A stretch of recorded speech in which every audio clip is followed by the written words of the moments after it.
تو واقعی میں میرے پاس الفاظ نہیں ہے کہ ماں باپ کے بغیر عید کیسی ہوتی ہے. یہ بس ایک بیٹی، خاص طور پہ ایک بیٹی، بیکاز جو بیٹے ہوتے ہیں نا وہ باہر دوستوں کے ساتھ چلے جاتے ہیں، اپنے فرینڈز، اپنے پیرنٹس کے پاس چلے جاتے ہیں، لیکن جو نیو مسلم بیٹیاں ہیں آپ ان کی کیفیات کو سمجھ نہیں سکتے. السلام علیکم، ویلکم ٹو مائی شو دا نورین شو. دوستو، آج کی اس ویڈیو میں دو بہنوں سے میں آپ کو ملواؤں گی اور آپ کو دکھاؤں گی کہ کیسے انہوں نے اسلام کو قبول کر لیا ہے. پہلے یہ دونوں بہنیں عیسائی تھی، لیکن انہوں نے الحمدللہ کلمہ پڑھ کے اسلام کو قبول کر لیا ہے. اور اب ان کے بچے، جب کوئی رمضان آتا ہے، جب کوئی تہوار آتا ہے مسلمانوں کا رمضان آتا ہے، عید آتی ہے، بقرعید آتی ہے، تو ان کے بچے ان سے پوچھتے ہیں کہ مما، جیسے ہمارے دوست اپنے ماموں کے گھر، اپنے نانا جان کے گھر جاتے ہیں، ویسے ہم کیوں نہیں جاتے؟ اور تب یہ پھوٹ پھوٹ کے روتی ہیں اور اپنے بچوں سے بالکل بھی نہیں بتا پاتی ہیں کہ ان کے گھر والے عیسائی ہیں اور ان سے تعلق ختم کر چکے ہیں. کیسے یہ ساری سٹوری انہوں نے اپنے منہ سے، اپنی زبانی سے بتائی ہے، اپنی کہانی اپنی ہی زبانی انہوں نے اس ویڈیو میں بتائی ہے. تو چلیے شروع کرتے ہیں اس ویڈیو کو. آج ہمارے اسٹوڈیو میں دو ایسی بیٹیاں، دو ایسی بہنیں موجود ہیں کہ جنہوں نے اسلام قبول کرنے کے لیے کب، کہاں اور کتنی بڑی بڑی قربانیاں دیں. آئیے ہم ان سے بات کرتے ہیں کہ اسلام قبول کرنے کا سفر کیسا رہا.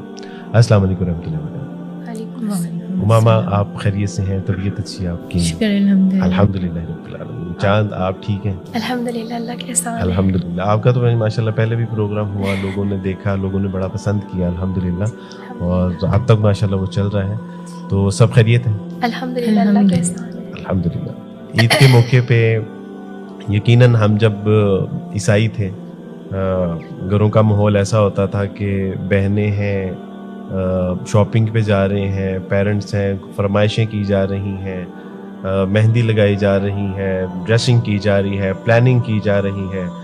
تو now because you are a single, تو کیسا فیل کرتی ہے؟ عید پہ بہن بھائیوں کے ساتھ ہونا عید کا گفٹ ہوتا ہے، لیکن الحمدللہ اس ٹائم میرے لیے میرا سب سے بڑا گفٹ یہی ہے کہ میں میرے اللہ کی عید کو سیلیبریٹ کر رہی ہوں.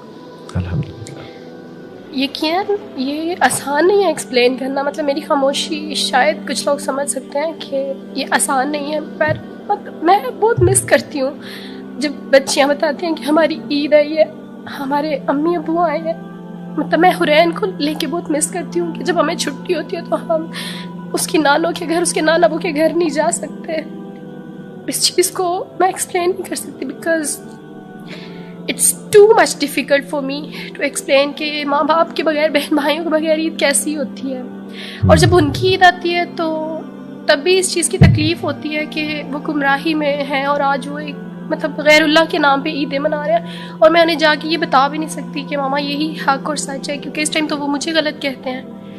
تو بٹ میں یہ کہتی ہوں کہ انشاءاللہ جنت میں ہماری دعائیں میرے اللہ پاک نے اگر قبول کی تو جنت میں ہم ساتھ عیدیں منائیں گے، اور میرے ماں باپ، بہن بھائی انشاءاللہ ضرور ایک دن اسلام قبول کریں گے انشاءاللہ. یہ ہمارے سامنے یہ سوال تو واقعی میں میرے پاس الفاظ نہیں ہے کہ ماں باپ کے بغیر عید کیسی ہوتی ہے. یہ بس ایک بیٹی، خاص طور پہ ایک بیٹی، بیکاز جو بیٹے ہوتے ہیں نا وہ باہر دوستوں کے ساتھ چلے جاتے ہیں، اپنے فرینڈز، اپنے پیرنٹس کے پاس چلے جاتے ہیں، لیکن جو نیو مسلم بیٹیاں ہیں آپ ان کی کیفیات کو سمجھ نہیں سکتے کہ عید کی صبح ان کے لیے کیسی ہوتی ہے. نہ ان کے پیرنٹس کی کال آتی ہے، نہ ان کے پاس ان کی فیملی کی طرف سے بھیجے ہوئے کپڑے، نہ وہ سوئیاں اور نہ وہ کھانے آتے ہیں. جو باقی جو بائی برتھ مسلم بیٹیاں ہیں ان کی خوشیوں سے ہماری خوشیاں مختلف ہوتی ہیں، کیونکہ انہوں نے تو جانور کی قربانی دی ہوتی ہے، اور ہم اس روز اپنے احساسات، اپنی خوشیوں، اپنے اپنوں کی قربانیوں کو محسوس کرتے ہیں. اللہ سبحانہ تعالیٰ یقیناً ان قربانیوں کے سبب اپنے فضل سے، اپنی رحمت سے ہمیں نوازیں گے. اور دنیا تو اصل میں ہے ہی امتحان کا، اور آپ لوگوں نے اس امتحان، اس قربانی کے لیے اپنے آپ کو پیش کیا ہے. اللہ سبحانہ تعالیٰ کے یہاں اس سے بہت بڑے بڑے انعامات ہیں. اللہ اپنے فضل سے، اپنی رحمت سے جو کامیابی اور کامرانی عطا فرمائے. ماما، ماشاءاللہ آپ کا تعلق جو ہے وہ شہر گجرانوالہ سے تھا جی، اور اس کے بعد پھر آپ کی جو بنیادی تعلیمات ہے وہیں سے ہوئی. جی بالکل. کہاں سے آپ پڑھی ہیں ماشاءاللہ؟ جو ریسنٹلی میری ڈگری ہے وہ گجرات یونیورسٹی سے ایم فل کی. لیکن آپ کی پڑھائی کا آغاز کون سے اسکول سے ہوا؟ میں نے ورکرز ویلفیئر اسکول سے اپنی ایجوکیشن کی میٹرک تک. اچھا. اس کے بعد پنجاب کالج سے میں نے FSc کی, اور پھر میں BS کے لیے گجرات یونیورسٹی گئی, BS سائیکالوجی میں کیا, اینڈ لیٹر آن میں نے MPhil کیا, وہ بھی سائیکالوجی میں. MPhil کے بعد اب آپ کا جو ہے وہ PhD کا پلان ہے؟ جی سوچا تو وہ انشاءاللہ تعالیٰ. ہاں, اور میری وجہ سے آپ ڈیلے ہیں کیونکہ آپ نے کہا تھا کہ ڈاکومنٹیشن جو ہے وہ اس میں نام تبدیل ہونا ہے, اور میں ابھی تک جو ہے وہ لنگر آن کرتے جا رہا ہوں. جی. اور یقیناً یہ ہمارے ناظرین کو بھی بتانے والی بات ہے کہ جب کوئی اسلام قبول کرتا ہے تو اسلام قبول کرنے کے بعد ان کی ڈاکومنٹیشن میں ان کے نام کو تبدیل کرنا بہرحال یہ ایک کوہ گراں محسوس, یعنی جو کام ہے, جو کام کی نوعیت ہے, جتنی ڈیفیکلٹیز اس میں آتی ہیں, ہر حال یہ ایک بڑی طویل اور پرمشقت یہ ایفرٹ ہے جو کرنی پڑتی ہے. تو انشاءاللہ ٹرائی مائی بیسٹ کہ میں یہ جو آپ کی ڈاکومنٹیشن نام کی تبدیلی ہے اس کو میں کر سکوں. اس کے بعد آپ کا جو ہے وہ پھر ابھی PhD کا پلان ہے. جی انشاءاللہ. اللہ تعالیٰ آپ کو جو ہے وہ کامیابی اور کامرانی عطا فرمائے. اسلام کی طرف آنے کا جو ہے وہ کیا سبب بنا؟ اسلام کی طرف آنے کا سبب تو اللہ تعالیٰ کی طرف سے ہی ایک توفیق ہے. اللہ تعالیٰ جس کو بھی دے وہ اللہ کا جس پہ کرم ہو. تو اس میں جو سب سے پہلی آپ نے ہی مجھے یہ بتایا تھا جب میری آپ سے ملاقات ہوئی تھی, بات ہوئی تھی سب سے پہلے, کہ میں نے ایک ویڈیو دیکھی تھی, اور وہ ویڈیو بھی آپ کے ادارے کی ہی تھی, جس میں میں نے ہم جو ڈیبیٹس تھیں وہ سنی تھی. ہاں الحمدللہ. جی. تو وہ جو between the Islam and Christianity. ہاں ٹھیک ہے. پر اس سے پہلے میں نے جو ڈاکٹر ذاکر نائک کی ایک ویڈیو دیکھی تھی, جس کی وجہ سے میرے جو ہے کافی زیادہ کویسچنس مائنڈ میں آنا اسٹارٹ ہوئے, اینڈ لیٹر آن میں نے اس پہ ریسرچ اسٹارٹ کی اور اس کو پڑھنا شروع کیا, اور تقریباً 1-1.5 سال کے عرصے میں نے پھر اسلام قبول کیا, اس کو ایکسیپٹ کیا. لیکن شروع میں تو آپ ایک اچھی عیسائی تھی نا. جی. تو کیسے یعنی آپ کا حوصلہ پڑا کہ بھئی اسلام کا بھی مطالعہ کر لیں؟ بس ویڈیو سامنے آئی اور ویڈیو کے بعد پھر دوسری ویڈیو, پھر تیسری ویڈیو؟ نہیں, یہ بہت ہی ڈیفیکلٹ کام تھا اس کو ایکسیپٹ کرنا اسلام کو, کیونکہ آپ جب کرسچینٹی میں ہوتے ہو آپ کی آنکھوں پہ ایک پٹی بندھی ہوتی ہے جس کو اتارنا بہت ہی مشکل ہوتا ہے. یا ایک موروثی مذہب ظاہر اس کی ایک رسپیکٹ ہوتی ہے کہ ہم اسی میں پلے بڑھے اور وہی ہمارے نزدیک سب سے بڑی حقیقت ہوتی ہے. بالکل ایسی. لیکن پھر یہ آہستہ آہستہ اسٹیپ بائی اسٹیپ آپ کو جب چیزیں نظر آ گئیں, آپ نے سمجھ بھی لیا اسے, لیکن اس کو آپ ایکسیپٹ پھر بھی نہیں کر پاتے.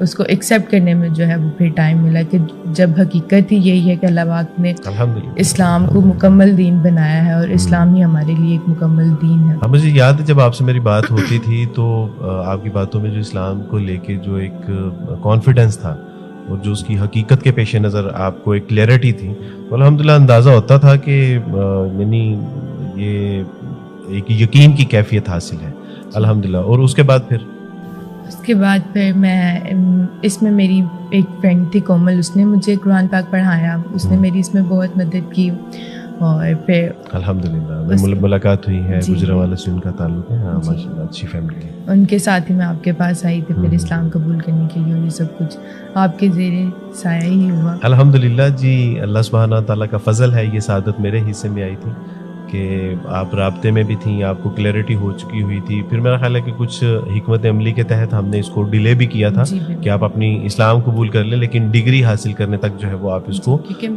شو نہ کیجیے گا کہ آپ نے اسلام, وگرنہ ظاہر ہے کہ گھر والوں کی طرف سے ایک بڑی مشکل کا سامنا کرنا پڑنا تھا. بالکل. میرا ایکچولی MPhil کا ریسرچ ورک جو تھا وہ چل رہا تھا, تو وہ اس کی وجہ سے پھر ہم نے ڈیلے کیا تھا کہ میں اس کو کمپلیٹ کر لوں, اور کمپلیٹ کرنے کے بعد پھر میں گھر کو چھوڑ کے ادھر آؤں آپ. الحمدللہ. کیسا ایکسپیرینس رہا کہ اسلام قبول کرنے کے بعد؟ ظاہر ہے مجھے تو پتہ ہے, لیکن ہم اپنے ناظرین کو بھی بتانا چاہتے ہیں کہ آئی ریممبر کہ when you come from Gujranwala, university میں شاید تھیں, گجرانوالہ میں تھی, جب آپ آئیں تو یعنی کیا فیلنگ تھی کہ ماں باپ بہن بھائی رشتہ دار ہر چیز کو چھوڑ چھاڑ کے اب آپ کو پتا تھا کہ I never go to back, اور کیسا رہا وہ جذبہ, وہ کیفیت, وہ احساس کیسا تھا؟ یہ بہت ہی مشکل سفر تھا گھر سے نکل کے آنا, پر اس میں سب نے, جو ہمارے مسلم بہن بھائی ہیں ان سب نے بہت ساتھ دیا. انہوں نے ہم سے بہت محبت سے پیش آئے. تو آپ کی مسز جو ہیں